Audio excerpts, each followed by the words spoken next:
좀 오늘 말씀을 이해하기 위해서 좀 해석이 좀 많이 길을 수도 있습니다.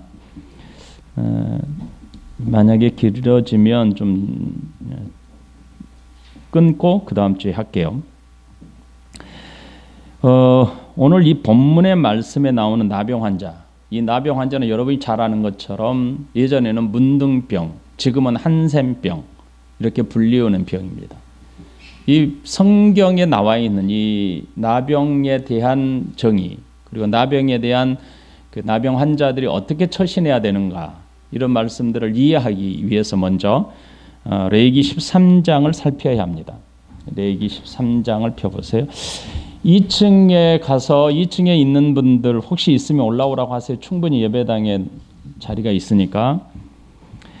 13장과 14장에 걸쳐서 나병 환자에 대한 내용들이 기록이 돼요. 그래서 우리가 시간상 다 읽을 수는 없고요.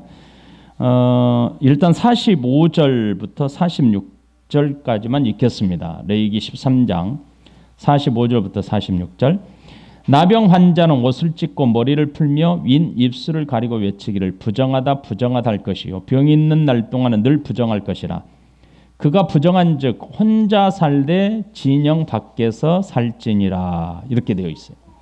그리고 14장은 나병 환자가 고침을 받고 난 이후 어떤 과정을 거쳐서 나병 환자가 이 사람들과 자유롭게 왕래할 수 있는가, 고침받은 정결케 된 사람의 과정을 기록합니다. 그래서 중요하기 때문에 14장 1절부터 좀 길지만 읽어드릴게요. 여호와께서 모세에게 말씀하여 이르시되 나병 환자가 정결하게 되는 날의 규례는 이러하니 곧 그 사람을 제사장에게로 데려갈 것이요 제사장은 진영에서 나가 진찰할지니 그 환자에게 있던 나병 환부가 나았으면 제사장은 그 정결함을 받을 자를 위하여 명령하여 살아있는 정결한 새 2마리와 백항목과 홍색실과 우슬초를 가져오게 하고 제사장은 또 명령하여 그 새 하나는 흐르는 물 위 질그릇 안에서 잡게 하고 다른 새는 산채로 가져다가 백향목과 홍색실과 우슬초와 함께 가져다가 흐르는 물 위에서 잡은 새의 피를 찍어 나병에서 정결함을 받을 자에게 7번 뿌려 정하다 하고 그 살아있는 새는 들에 놓을지며 정결함을 받는 자는 그의 옷을 빨고 모든 털을 밀고 물로 몸을 씻을 것이라. 그리하면 정하리니 그 후에 진영에 들어올 것이나 자기 장막 밖에 이레를 머물 것이요 7째 날에 그는 모든 털을 밀되 머리털과 수염과 눈썹을 다 밀고 그의 옷을 빨고 몸을 물에 씻을 것이라. 그리하면 정하리라. 8째 날에 그는 흠없는 어린 순양 2마리와 1년 된 흠없는 어린 암양 1마리와 또 고운 가루 10분의 3 에바의 기름 섞은 소재물과 기름 한 록을 취할 것이요 정결하게 하는 제사장은 정결함을 받을 자와 그 물건들을 회막 문 여호와 앞에 두고 어린 순양 1마리를 가져다가 기름 한 록과 아울러 석권제로 드리되 여호와 앞에 흔들어 요제를 삼고 그 어린 순양은 거룩한 장소 곧 속죄소와 번제물 잡는 곳에서 잡을 것이며 속건 제물은 속죄 제물과 마찬가지로 제사장에게 돌릴지 이는 거룩한 지극히 거룩한 것이라. 제사장은 그 속건 제물의 피를 취하여 정결함을 받을 자의 오른쪽 깃뿌리와 오른쪽 엄지 손가락과 오른쪽 엄지 발가락에 바를 것이요 제사장은 또 그 한 록의 기름을 취하여 자기 왼쪽 손바닥에 따르고 오른쪽 손가락으로 왼쪽 손에 기름을 찍어 그 손가락으로 그것을 여호와 앞에 7번 뿌릴 것이요 손에 남은 기름은 제사장이 정결함을 받을 자의 오른쪽 깃뿌리와 오른쪽 엄지 손가락과 오른쪽 엄지 발가락 곧 속건 제물의 피 위에 바를 것이며 아직도 그 손에 남은 기름은 제사장이 그 정결함을 받을 자의 머리에 바르고 제사장은 여호와 앞에서 그를 위하여 속죄하고 또 제사장은 속죄의 제를 드려 그 부정함으로 말미암아 정결함을 받을 자를 위하여 속죄하고 그 후에 번제물을 잡을 것이며 제사장은 그 번제와 소제를 제단에 드려 그를 위하여 속죄할 것이라. 그리하면 그가 정결하리라. 아멘. 이게 나병 환자의 그 진단, 나병 환자가 어떻게 나병 환자로 이 정확하게 진단이 되어지는 과정, 그리고 나병 환자가 고쳐졌을 때에 어떻게 정결함을 선포하는가, 이 과정이 레위기 13장과 14장에 걸쳐서 있습니다. 먼저 그 나병 환자가 오늘 마가복음 다시 돌아가 보면, 자, 한 나병 환자가 예수께 와서 꿇어 엎드렸더라, 이런 말씀. 그리고 예수님께서 그에게 손을 내밀어 대시고 깨끗함을 받으라. 그리고 예수님이 엄히 경계하여 보냈지요. 아무에게 말도 하지 말고 제사장에게 가서 모세에게 명한 대로 제물을 드려라. 그리고 45절에 사람들에게 가지 않았던 것 같아요. 그리고 사람들에게 예수님의 명령에 순종하지 않고 여러 사람들에게 가서 난 병 나았어요라고 말하자 예수님께 많은 사람들이 예수님을 찾고 다녀서 예수님은 성 안으로 들어가지 못하고 한적한 곳에, 아무도 없는 광야 같은 곳에 계셨더라, 이런 말씀. 여러분, 이 말씀을 지난주에 한번 읽어보셨다면 이상하게 여겨지는 게 많이 있을 것 같아요. 그 의문점을 제가 먼저 여러분들에게 말할 테니 한번 생각해 보세요. 나병 환자가 어떻게 예수님께 왔죠? 나병 환자는 격려하고 떨어져 집 밖으로 나가서 살아라 했는데 어떻게 예수님께 찾아왔을까요? 나병 환자가. 이해가 되세요? 더군다나 예수께 와서 꿇어 엎드렸어요. 엎드려 절했다고 그랬어요, 다른 본문은. 그럼 굉장히 가깝게 왔다는 뜻입니다. 예수님께 대단히 가깝게. 예수님이 그의 숨소리를 들을 수 있을 만큼의 가까이 왔다는 뜻입니다. 원문에서 이제 다른 본문과 다 비교해 보면. 그러니까 예수님께 나병 환자가 어떻게 가까이 왔을까? 그리고 또 하나는 예수님께서 부정하다라고 외칠 수밖에 없는 환자에게 모세 율법을, 여기 보면은 모세에게 명한 대로 제물을 드려라 했는데 모세의 율법에 의하면 부정하기 때문에 손을 대면 예수님도 부정해지거든요. 그런데 예수님은 말씀으로 명할 수도 있는데, 그렇죠? 말씀으로 깨끗게 하시잖아요. 그런데 귀신도 나가라 하면 나갔고 떠나라 하면 떠났는데, 여기서 본문에 보면은 나병도 떠났어요. 그 여인으로부터, 그 여인이 아니고 나병 환자로부터 떠났다고 표현되어 있어요. 떠나고 깨끗하여졌다, 이렇게 표현돼요. 그럼에도 불구하고 예수님은 부정하다고 여기는 사람에게 손을 댔다, 이렇게 표현하고 있습니다. 그리고 또 하나, 분명히 모세오경에 우리가 읽었던 본문에 보면 제사장에게 찾아가서 깨끗하다, 부정한 사람으로부터 이 사람이 부정했다 라고 하는, 이 부정하다 외치는 이 나병 환자가 사람들에게 정결케 됐고 깨끗하게 되었다라고 선언하기 위해서는 누가 해야 돼요? 예식을 거쳐야죠.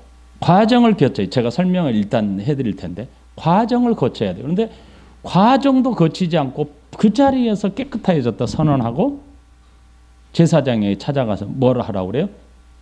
제물을 드려라 그랬어요. 드려라. 마지막 단계거든요. 이 드린다는 것은. 그러니까 병이 나았다는 것을 확증하라는 뜻인데 그러는 거예요. 그러면 여러분이 여기에서 깨끗하여졌다라고 선언하는 것은 누구만 할 수 있냐면 당시에 제사장만 할 수 있어요. 제사장만. 네가 깨끗해졌다. 네 죄가 깨끗해졌다라고 하는 것은 분명한 사람이 죄에서 깨끗하여졌다라고 하는 하나님의 사인, 하나님이 그 제물을 받으셨어. 하나님께 흠양되었을 때 비로소 깨끗하여졌다라고 선언할 수 있었거든요. 그런데 제사장이 어떤 제사에 행위도 하지 않았잖아요. 하나님의 증거가 하나도 없잖아요. 그런데 그 과정도 다 생략된 상태에서 예수님이 일방적으로 깨끗하여졌다라고 선언하고 모세에게 찾아가라고 하신 거예요. 이거 어떻게 해결하시겠어요, 여러분? 이 본문을 잘못 해석하고 본문을 잘못 이해하다간 본문이 원하는 방향대로 가지 않고 전혀 엉뚱한 방향으로 해석이 될 가능성이 대단히 높은 거예요. 예를 들어서 나병 환자의 처신, 나병 환자가 사람에게 찾아가면 돌에 맞아 죽을 수도 있다. 이런 나병 환자의 처신을 극렬하게 묘사를 하는 것으로 이 본문을 몰아가면 그렇게 은혜롭게 풍성한 교훈으로 맺을 수도 있어요.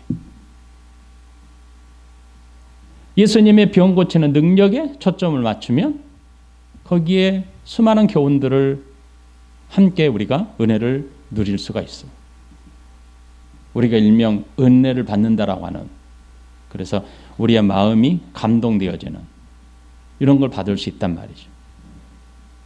그런데 오늘 본문은 제가 여러 해석을 위해서 정확하게 오늘 이 본문을 해석함에 있어서 근거가 있어야 되고 기준이 있어야 되잖아요. 그렇죠?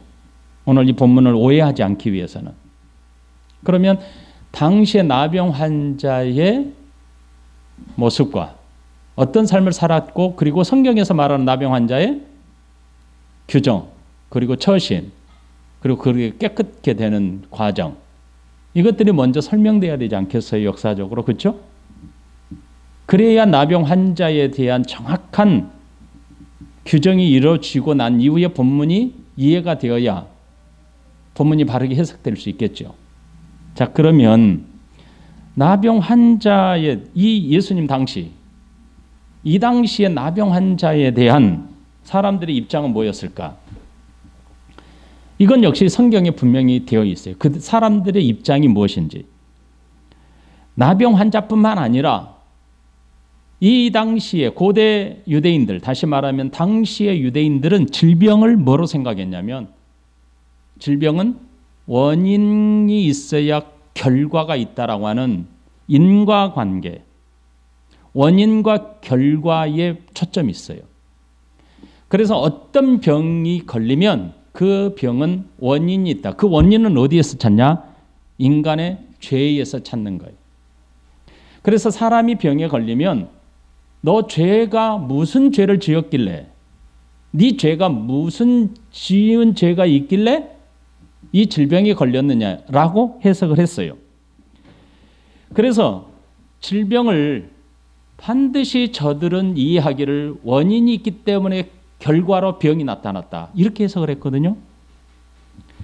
그래서 백성들이 하나님께 불순종함으로 하나님이 저들에게 결과로 질병을 보내서 불순종의 죄를 심판하신다, 이렇게 이해했어요. 그래서 질병을 통하여 저들은 죄의 심판을 당하고 있다, 고통을 당하고 있다, 이렇게 1차적으로 이해했단 말이죠.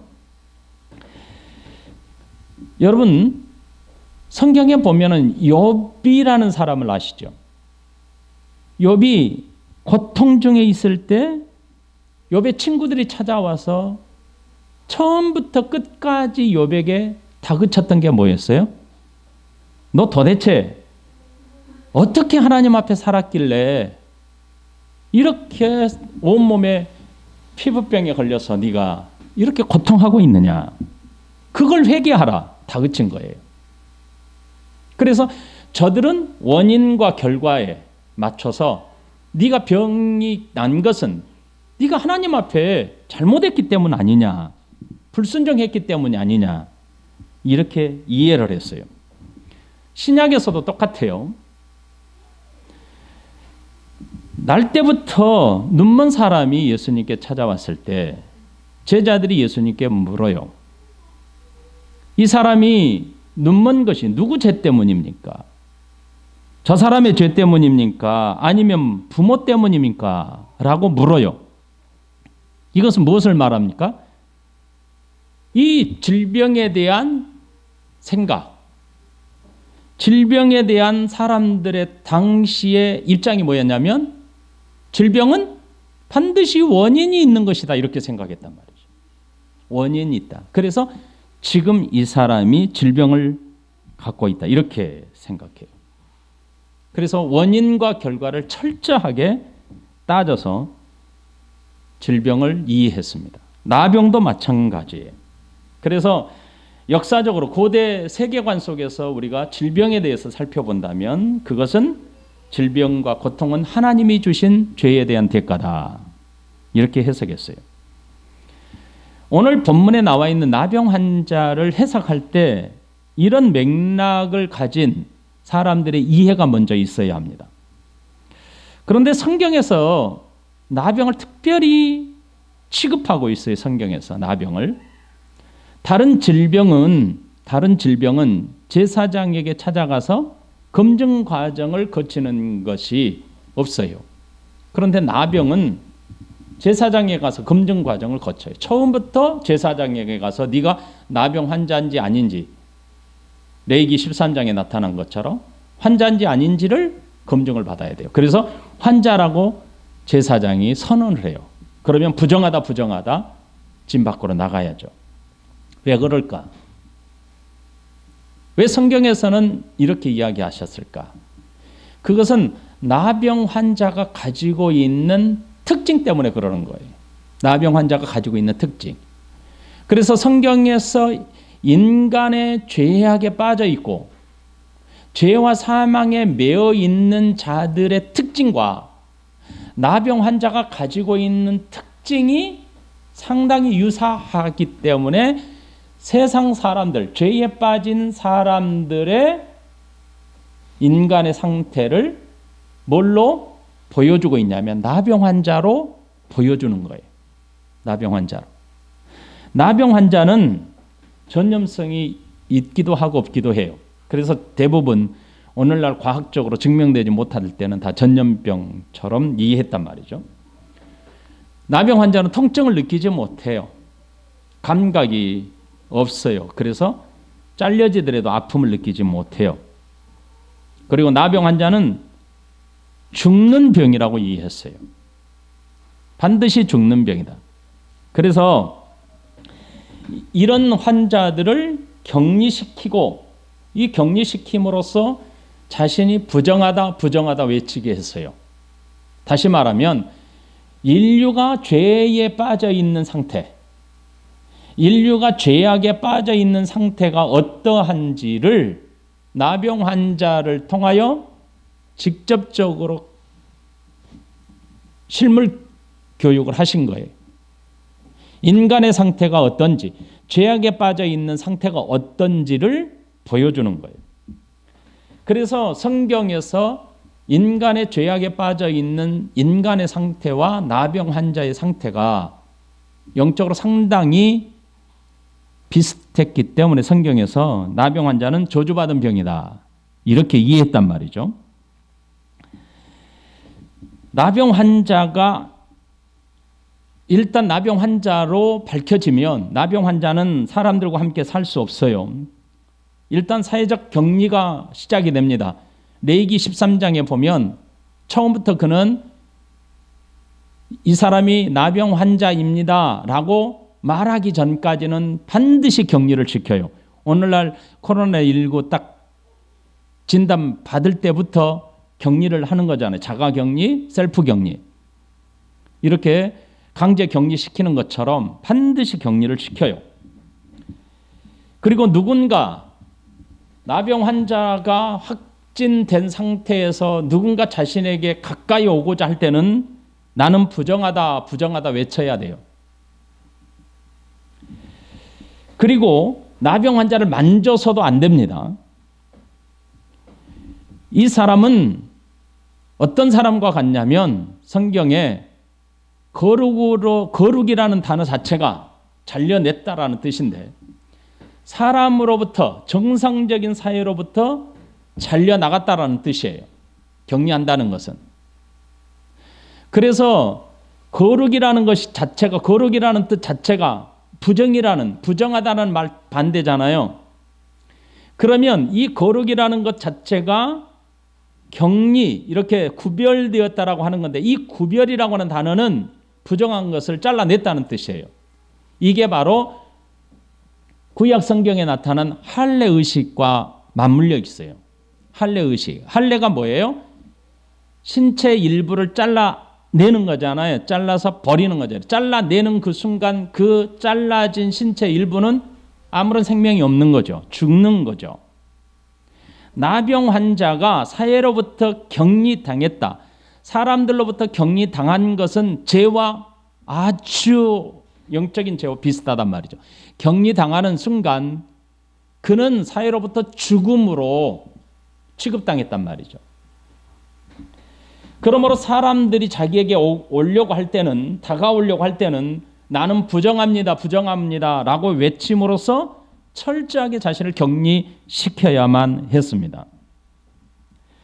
자, 그러면 나병 환자가 역사적으로 예수님께, 오늘 본문에 보면 나병 환자가 예수님께 찾아왔는데 어떻게 찾아올 수 있는가를 역사적으로 우리는 좀 이해를 할 필요가 있어요. 성경에 그렇게 되어 있지만 이 나병 환자에 대한 성경의 기록은 레위기 13장과 14장에 있습니다. 이 레위기 13장과 14장의 나병 환자는 어떻게 보면은 일단 피부병의 일환으로 처음에 진단이 시작이 돼요. 그래서 피부에 뭐 반점이 일어나거나 피부가 하얗게 된다든지 피부가 어떤 상태로 변하면 바로 진단이 시작이 됩니다. 그러면 그런 증상이 나타나면 제사장에게 일단 그를 데려가야 돼요. 제사장에게. 여러분, 제사장에게 일단 데려간다는 의미가 주는 게 뭔지 이해가 하시겠죠? 제사장은 모든 사람들의 죄를 위해서 하나님께 중보하는 자, 이런 자들이잖아요. 그런데 특별히 나병 환자의 증상이 나타날 때 제사장에게 먼저 데려간다는 것은 아까도 말씀드린 것처럼 나병 환자가 가지고 있는 어떤 모습들, 나병 환자의 의미가 영적으로 사망에 처해 있는 인류의 상태와 아주 흡사하단 말이죠. 그래서 성경에서는 이렇게 그 나병 환자를 통해서 뭘 보여주는 거예요? 인류의 죄악의 상태를 가시적으로 보여준단 말이죠. 먼저 제사장에게 증상이 의심되면 데려가요. 그래서 제사장은 피부 상태를 살핍니다. 13장에 다 나와 있어요. 피부 상태를 진찰하고 나병 환자인지 아닌지를 봐서 진단을 합니다. 그러면 7일간 일단은 7일간 격리를 시켜요. 그리고 7일간 격리를 시키고 난 이후에 다시 한번 7일간 재격리를 시켜요. 그리고 제사장이 확진이다라고 선언을 하면 그는 부정하다라고 바로 진단을 합니다. 이 사람은 부정합니다라는 부정한 사람입니다라고 진단을 내려요. 그러면 이 진단을 받은 확진자는 어떻게 하냐면 자기 옷을 찢습니다. 그리고 머리를 풀어요. 그리고 윗입술을 가립니다. 그리고 자신은 나는 부정합니다, 부정합니다 라고 사람들에게 외쳐야만 합니다. 그리고 이 환자는 다 이 부정한 병으로부터 나아지기까지 진 밖에서 거주해야 합니다. 그리고 만일 완치가 된다라고 생각했을 때는 이 완치되었다고 생각하는 이 환자는 제사장의 진단을 또 받아야 돼요. 그래서 제사장이 다 나았다고 생각할 때는 제물을 드려서 제사를 드림으로 정결케 되었다, 깨끗게 되었다라고 선언을 합니다. 민수기 12장에 우리가 살펴볼 때 민수기 12장에 아론과 미리암이 모세를 비방했던 사건이 나와요. 그때에 미리암이 나병에 걸립니다. 그리고 미리암이 나병에 걸렸을 때에 진 밖으로 가서 격리 생활할 것을 명합니다. 그리고 열왕기하 5장에 보면 나병에 걸린 나아만이 등장해요. 그런데 신기하게 나아만은 아람 왕 앞에 가서 친서를 부탁해요. 그래서 이스라엘 왕을 직접 찾아가서 유명한 선지자가 있다고 하는데 내가 가서 낫고 오겠습니다. 라고 가서 이 왕을 보아요. 그리고 나아만은 엘리사의 말을 듣고 7번 물에 담가서 완치 판정을 받습니다.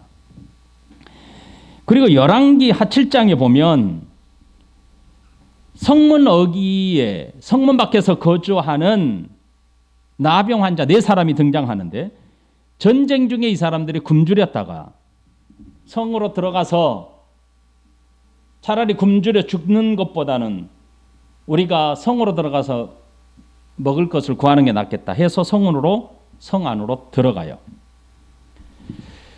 자, 그러면 구약에서 보면 성으로 들어갈 수도 있고 들어가지 않을 수도 있다라는 것을 알 수 있고 사람을 만날 수도 있고 만나지 않을 수도 있다는 이런 범위 안에서 일단은 이해를 하세요. 그리고 마가복음 2장이나 마태복음 8장에 나타나는 나병 환자가 기록이 됩니다. 이 나병 환자는 예수님 앞에 찾아갔어요. 예수님께 가까이 접근할 수 있었어요.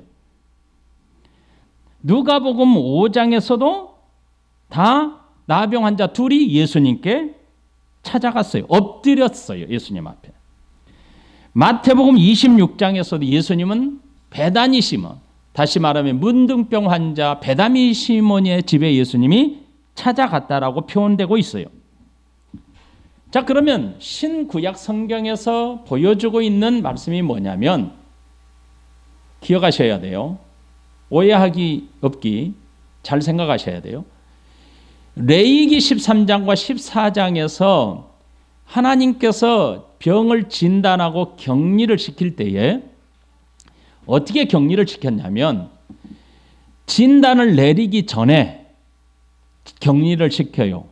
금지를 해요. 돌아다니지 못하도록 금지를 해요.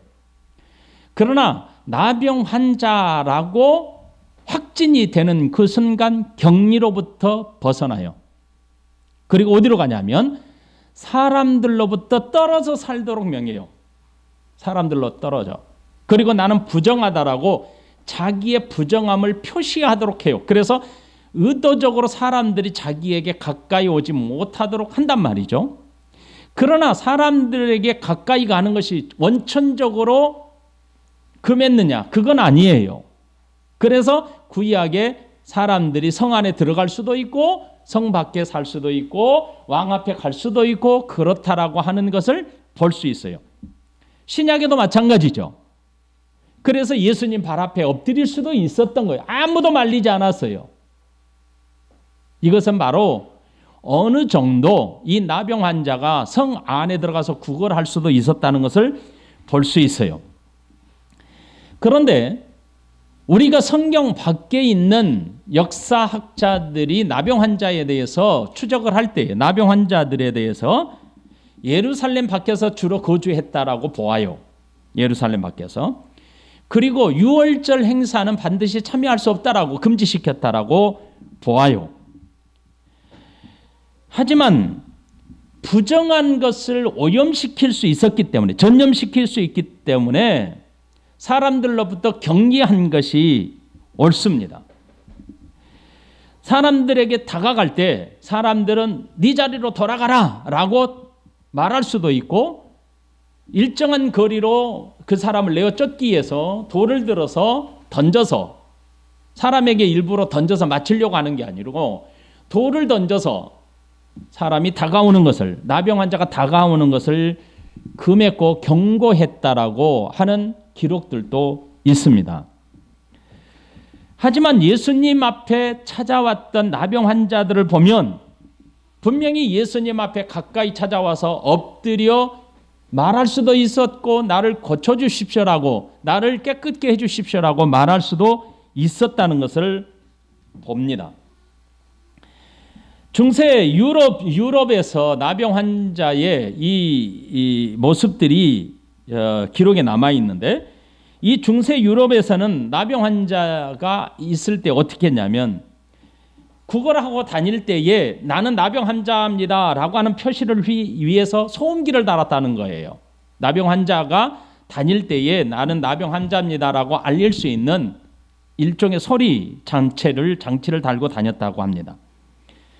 그리고 넝마 조각으로 된 옷을 입거나 가슴에 하트가 새겨진 옷을 입고 다녔다고 해요. 사람들이 시각적으로 보도록. 그리고 교회를 찾아갈 수도 있었다고 해요. 그러나 교회 안에서 예배는 같이 드리지 못하고 교회 창문을 통해서 내다볼 수 있었다고 합니다. 그리고 주로 도시 밖에서 이들은 거주했고 도시 내부로 들어오는 것이 거부되는 게 상당히 많았다고 해요. 그리고 이 나병 환자들에게 나는 냄새, 살점이 썩어가니까 냄새가 날 거 아니에요. 그래서 이 냄새가 사람들에게 퍼지지 않도록 반드시 바람 부는 쪽을 향하여 가지 않고 바람을 등지고 갔다고 합니다. 그리고 도시 밖에서 나병 환자 시설에서 거주했다고 합니다. 이것이 바로 나병 환자의 역사적인 이 처신, 나병 환자의 입장, 나병 환자가 어떻게 살아왔는지에 대한 내용이에요. 우리나라도 나병 환자의 시설들이 있잖아요. 그래서 설옥도 대표적으로 설옥도가 나병 환자의 격리 시설이었죠. 오늘 이 본문을 이제 하나하나 해석이 돼야 되는데, 이 해석하기 전에 나병 환자의 이 나병 환자가 다 진료를 받고 확진된 상태에서 고침을 받았을 때 어떤 과정을 겪는지 한번 제가 성경에서 말씀하고 있는 것을 제가 나눌게요. 이 예수님께서 모세에게 명한 것을 그랬죠. 모세에게 명한 것을 드려 그들에게 입증하라. 이 입증하라는 것은 네가 깨끗게 되었음을 입증하라는 뜻이잖아요. 자, 그러면 아까도 말씀을 드렸던 것처럼 나병 환자, 피부가 이상한 반점이 보이거나 어떤 이상한 징조가 보이면 제사장에게 찾아가서 자기 몸을 보이고 나는 이렇습니다라고 증상을 설명하면 제사장은 그의 몸을 보고 어떻게 해요? 격리를 시키잖아요. 그러면 그 사람은 격리된 상태에서 나병 환자로 이 진단을 받는데 일주일간 또 재차 일주일간 격리를 받고 확진이 되면 나는 부정하다라고 외치고 사람이 없는 곳으로 가서 살잖아요. 그런데 만일 그 사람이 깨끗하게 되었다, 피부가 깨끗하게 되고 낫다라고 생각이 들거든, 이 사람은 제사장에게 또 찾아가야 합니다. 그래서 레위기 14장에 나타난 것처럼 세 단계를 거쳐요. 세 단계. 레위기 14장. 레위기 14장 4절로부터 8절에 나와 있는 첫 번째 단계가 있습니다.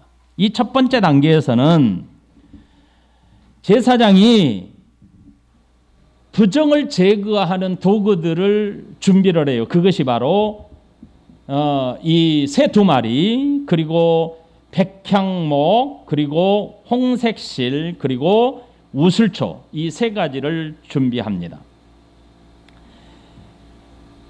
이 새 2마리 이 중에 한 마리는 제사장이 옹기 그릇에 흐르는 물 위에 생수가 담겨 있는 물 위에서 살아있는 새 한 마리를 잡습니다. 그리고 그 물과 이 피를 섞이게 해요.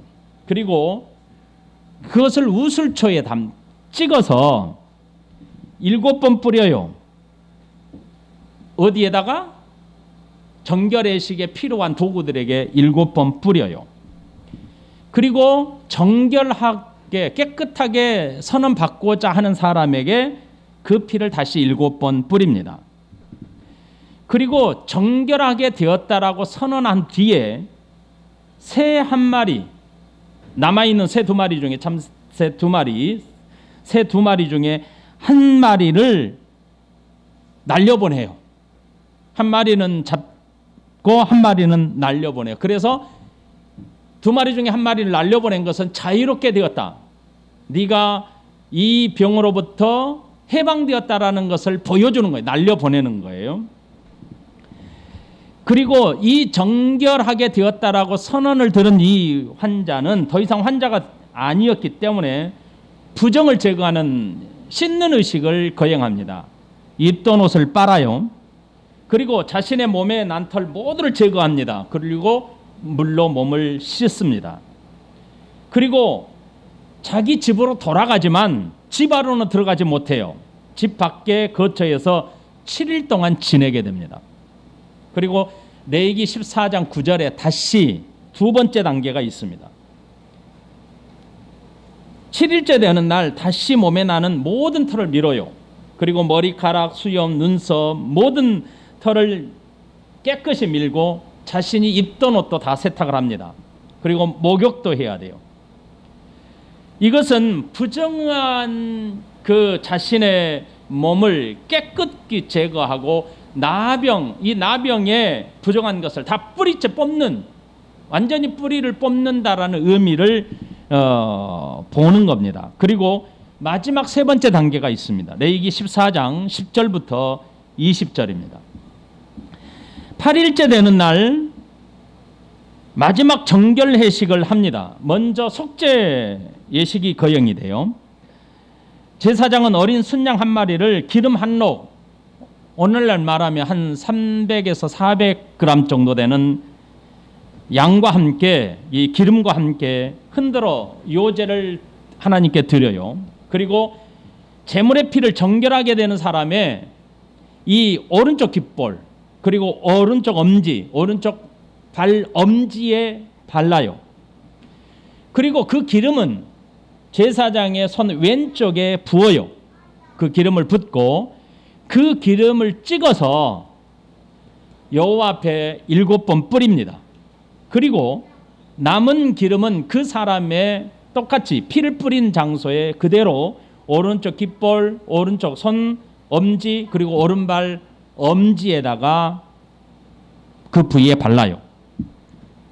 그리고 기름이 남은 그 기름을 그 사람의 머리 위에 다 발라요. 그리고 속죄 예식이 끝납니다. 그리고 비로소 그가 하나님께 번제 예물을 바칠 자격이 주어지고, 그리고 번제물과 자신이 준비한 번제물과 곡식 제물을 하나님께 요제로 흔들어 드림으로써 완전히 정결 예식이 끝나고 너는 정결하다라고 해방되었다라고 선언을 하게 됩니다. 이게 바로 레위기 13장 14장에서 나와 있는 나병 환자의 처신과 그리고 제사장이 행해야 될 규례들이 기록된 것입니다. 자, 먼저 40절 말씀에 보면 나병 환자가 예수께 와서 꿇어 엎드려 간구하여 이르되 그랬죠. 자, 나병 환자의 역사적인 사건들을 쭉 살폈을 때에 나병 환자가 예수님께 찾아와서 꿇어 엎드려 간구했다는 것은 전혀 이상한 게 아니죠. 전혀 이상한 게 아니에요. 나병 환자가 고쳐졌다, 나병 환자가 어떤 삶을 살았느냐가 오늘 본문의 초점이 아니에요. 아까도 말씀을 드렸지만 나병 환자를 성경에서 왜 이렇게 제사장에 보이게 했고 제사장의 진단을 받게 했고 나병 환자를 왜 하나님께서 가시적으로 이런 제사를 드리게 했는지를 의미를 이해하시면 됩니다. 나병 환자는 무엇 때문이요?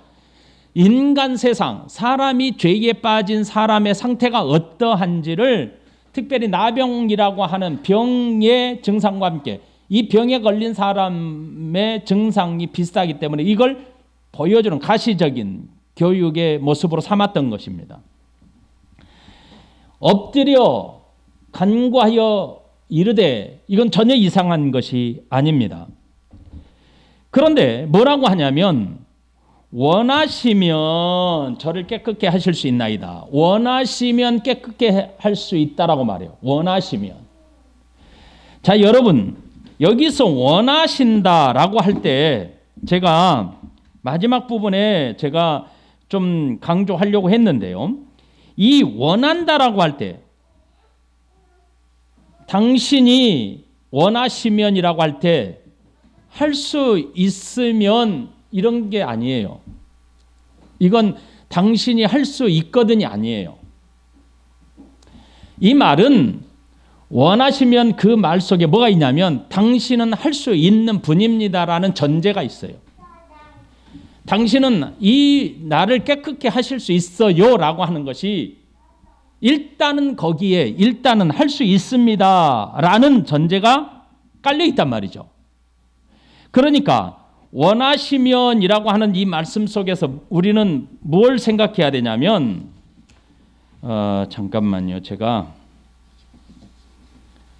오늘 설교를 왔다 갔다 해서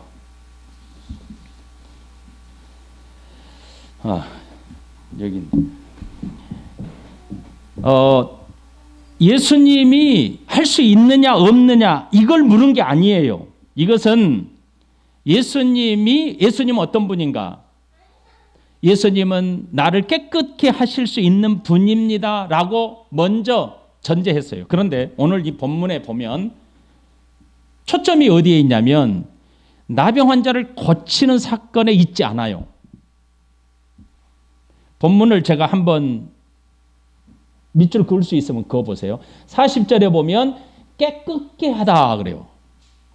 그리고 41절에 원하노니 깨끗게 되라 이렇게. 그리고 44절에 보면 네가 깨끗게 되었으니 이렇게 말해요. 자, 여러분 깨끗게 하실 수 있습니다. 깨끗함을 받으라. 깨끗하여 진지라. 깨끗하게 되었다. 자, 이것은 깨끗하게 되었다는 말이 뭐죠? 네 병이 나았다 그 말이 뉘앙스가 아니에요. 네가 부정하게 되었으므로 정결하게 되었다는 뜻이에요. 그래서 레위기 13장과 14장에 정결 예식이 있는 거예요.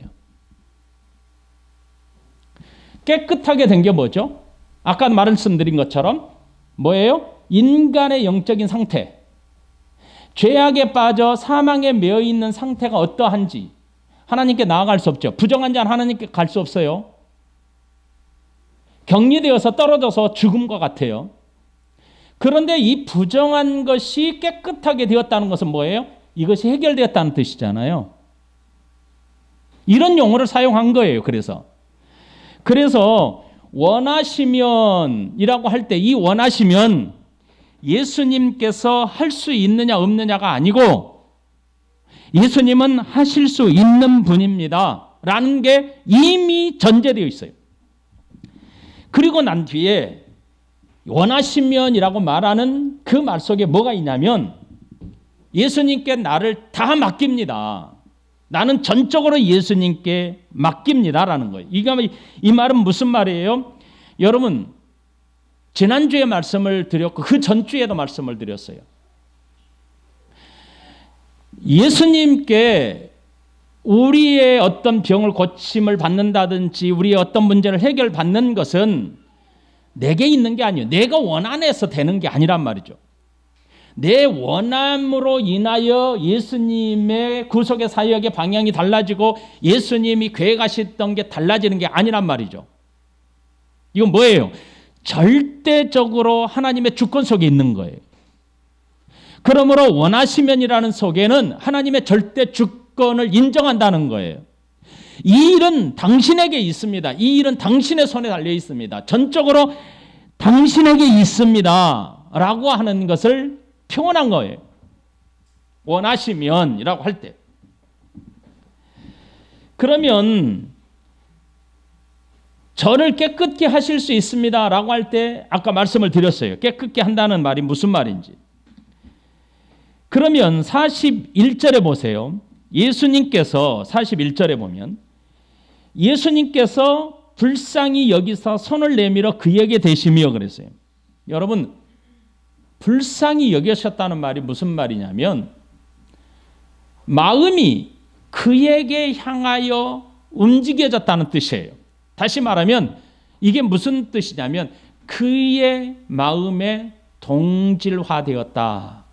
그의 아픔을 동일하게 느꼈다. 이런 말이에요. 예수님께서 불쌍히 여기셔서 손을 내밀어요. 그런데 예수님은 알아요. 이 환자가 예수님 같으면 이 예수님이 모세오경을 모르실 분이 아니잖아요. 모세오경에 보면 되면 안 되죠. 환자를 보고 상태를 진단하고 만약에 부정하다라고 하면 격리를 시켜야 되고 확진자가 나타났다면 어떻게 해요? 거리를 둬야 돼요. 그런데 예수님은 손을 대요. 이것은 손을 대셨다라고 할 때는 이 손을 예수님이 이 땅에 오신 이 세상에 사람들을 구원하기 위해서 오신 예수님의 목적을 이루기 위한 예수님의 의지가 강조되고 있는 거예요. 그래서 뭐라고 하냐면 내밀어 그에게 대시며 말해요. 대시며 말해요. 뭐라고 하냐면 내가 원하노니 깨끗함을 받으라. 내가 원하노니. 그래요. 내가 원하노니.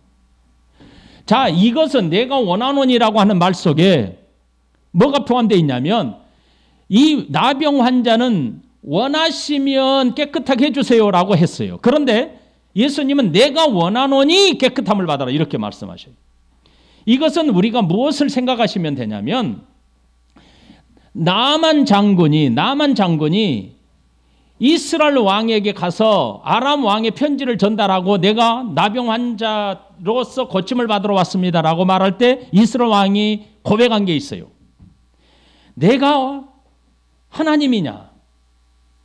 어찌하여 내게 병을 고치라고 하느냐? 어찌 이럴 수가 있느냐? 그래서 그 사람이 이 빌미를 위해서 나에게 싸움을 걸었구나. 이렇게 이해를 했단 말이에요. 다시 말하면 나병 환자는 죽을 병이라고 인식한 거죠. 고칠 수 없다라고 인식한 거예요. 그만큼 이 나병 환자에 대한 당시의 시야가 그런데 예수님께서 뭐라고 하시냐면 내가 원하노니 이렇게 말씀하셔요. 그런데 나병 환자 입장에서는 원하시면 이것은 전적으로 당신에게 달려 있습니다. 당신의 뜻에 달려 있습니다. 당신의 절대 주권에 있습니다라고 고백했잖아요. 자, 그러면 이 나병 환자 입장에서는 도저히 예수님이 아니라면 할 수 없는 말이죠. 예수님이 아니면 할 수 없는 말이에요. 왜요? 나만 장군이 왕 앞에 가서 말할 때에 내가 하나님이냐? 라고 말할 만큼 이 병에 대해서 너무나 잘 알고 있단 말이죠. 이 병은 사람이 고칠 수 있는 병이 아니고 죽을 병이다라는 거 다 알고 있단 말이죠. 그런데 사람에게 찾아가서 원하십니다. 당신이 내가 원하는 것입니다. 당신이 원하시면 이라고 말할 때 원하시면이라고 할 때 절대 주권을 인정한다고 그랬죠. 자, 여기에서 예수님 입장에서 내가 원하노니 그랬어요. 자, 그러면 이 예수님이 원하시는 일이 뭐였을까? 예수님이 지난주에 기도라고 하는 것을 여러분과 함께 나눌 때에 마가복음 14장에서 예수님의 처절한 기도 속에 뭐가 담겨 있었어요? 아버지여 할만하시거든 내가 원하는 것은 할만하시거든 이 잔을 내게서 옮겨 주시옵소서. 나의 원대로 마옵시고 아버지의 원대로 하옵소서라고 하는 게 예수님의 기도였죠. 예수님의 기도가 뭐였어요? 나의 원이 있단 말이죠. 그러나 내 원대로 마옵시고 아버지의 원이 이루어지기를 원합니다. 그게 기도였죠. 자, 그러면 나병 환자와 예수님의 관계. 나병 환자는 말이에요. 자기의 원하면 고침을 받는 거잖아요. 그렇죠? 예수님이 아버지 앞에서 기도했던 내용과 이 나병 환자가 예수님 앞에 와서 기도했던 내용과를 한번 연상해 보란 말이에요. 연관 지어서 생각해 보란 말이에요. 내가 원하는 것이 있었지만 나의 원대로 마옵시고 아버지의 뜻대로 하옵소서라고 하는 것은 하나님의 절대 주권, 하나님이 계획하신 구속의사에게 나를 완전히 맡겨드립니다라는 고백이잖아요. 나는 그대로 가기를 원합니다. 나병 환자는 그거예요. 당신이 원하시면이라는 그 뜻에서 뭐냐면 당신은 충분히 이 일을 하실 수 있는 분인데 나는 내가 고침을 받는 것과 안 받는 것이 중요한 게 아니고 당신의 원함에 맡겨놓습니다. 그 말이에요. 그럴 때 예수님 뭐라고 하냐면 내가 원하노니 그라는 거예요. 내가 원하노니. 이것은 당시에 사람들 눈앞에 계신 그분이 누구인지를 선언하는 거예요. 지금 예수님이 누구신지를 정확하게 선언하는 거예요. 내가 원하노니 라고 할 때 예수님이 어떤 분인가를 사람들에게 선언하는 거예요. 내가 원하노니 깨끗함을 받으라. 이 깨끗함을 받으라고 할 때 손을 댄다는 것도 모세오경에 맞지 않고 내가 원하노니 깨끗함을 받으라 라고 선언하는 것도 맞지 않아요. 그런데 예수님은 손을 대시고 그에게 내가 원하노니 깨끗함을 받아라 이렇게 선언했단 말이에요. 자, 그러면 여러분 42절에 뭐라고 되어 있는가 살펴보죠. 42절에 곧 나병이 그 사람에게서 떠나고 깨끗해졌더라고요. 깨끗해졌다. 떠나고 그래요. 떠난다는 말은 지금까지 떠난다는 말은 많이 나왔어요. 어디에서 나왔어요? 귀신이 떠나고 장모의 열병이 떠나고 떠난다는 말이 계속 나왔죠. 그렇죠? 떠나더라. 그러니까 그 사람에게서 떠나고라고 할 때 분리되었단 말이죠. 예수님이 죄악된 이 세상을 건지시기 위하여 매어있는 자들로부터 떼어내신 거란 말이죠. 그래서 떠난 거예요. 그 사람이 나병이 그 사람에게서 떠났어요. 그리고 깨끗해졌다라고 선언합니다.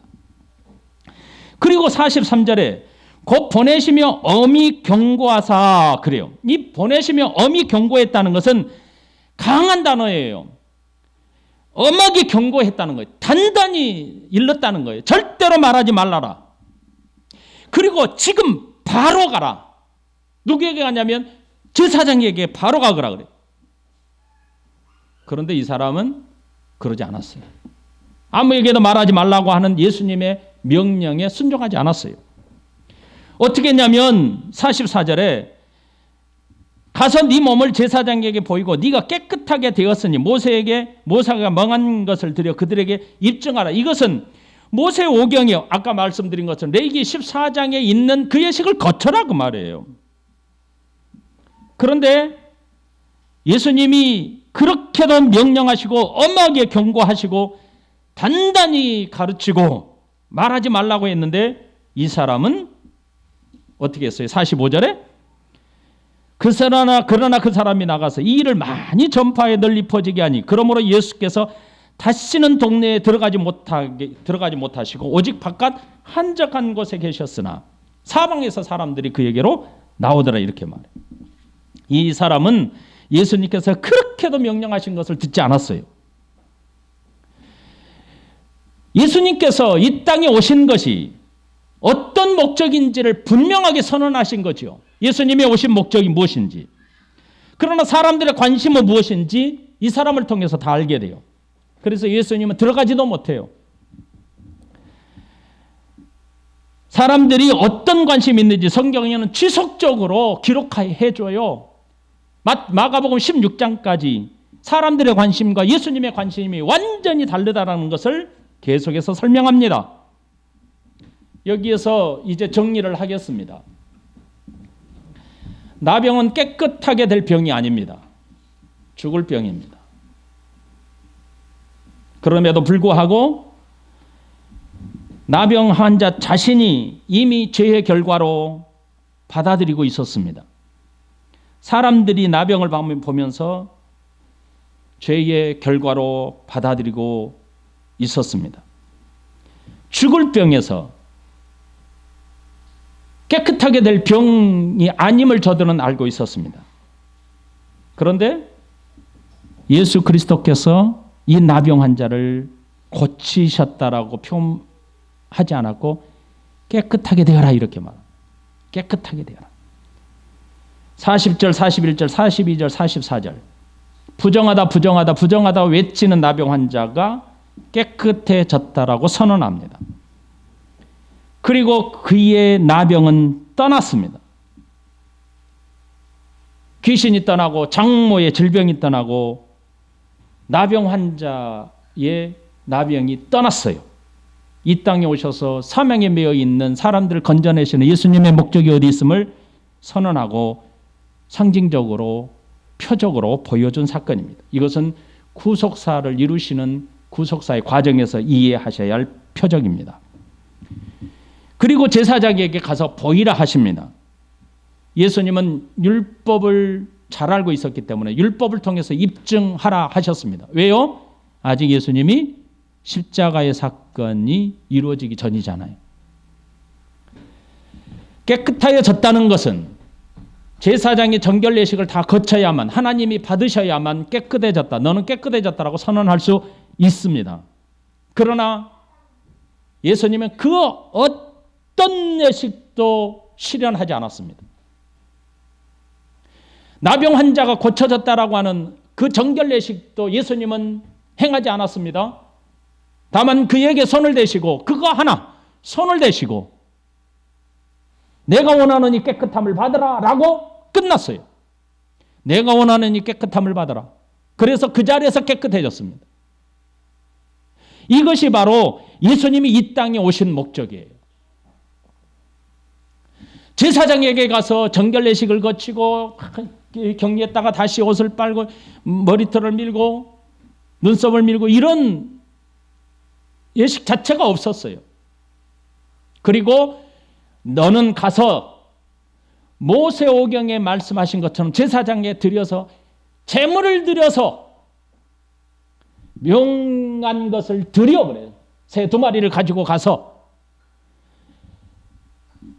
사방에서 사람들에게 그에게로 나오더라. 모세에게 명한 예물을 드려서 사람들에게 입증하라 했는데 이 사람이 돌아다니면서 그냥 예수님이 나 병을 고쳤네 했더니 사람들에게 이걸로 예수님이 원하신 방법이 아니었다고요. 예수님은 제사장보다 뛰어난 분임을 오늘 본문에서 보여주는 것이죠. 이 땅에 오신 예수님께서 어떤 목적으로 이 땅에 오셨는지를 보여주는 거죠. 마가복음 1장은 대단히 중요한 말씀이에요. 그래서 많은 시간을 거쳐서 이 말씀을 나누고 있는 겁니다. 예수님이 복음 전파를 하셨지요. 제자를 삼으셨지요. 회당에 가서 가르치셨지요. 귀신을 내어 쫓았지요. 장모의 병을 고쳤지요. 많은 병자와 귀신 들린 자들이 찾아와서 밤새도록 예수님은 사역하셨죠. 한적한 곳에 가셔서 기도하셨죠. 그리고 오늘 나병 환자까지 이 사역 전체가 무엇을 보여주냐면 인간의 죄악된 상태와 이 죄악을 위하여 이 땅에 오신 예수님의 구속 사역과 구속의 과정 중에서 사람들에게 보여주고 드러내시고자 하는 예수님의 사역을 나타낸 증거예요. 그러면 제가 지난주에 기도에 대해서 설명해 드렸는데 그러면 우리는 기도할 게 없네요? 라고 하실 분이 있을 것 같더라고요. 그래서 그것도 제가 설명해 드리려고 했는데 시간이 넘어갔어요. 그래서 다음 주에 그러면 우리는 기도할 게 없네요? 라고 말하실 수 있는 사람들이 있었기 때문에 그러면 기도에 대해서 다시 한번 마가복음 1장을 통해서 정리하고 정리해 드리는 걸로 하겠습니다. 우리 같이 기도하십시다.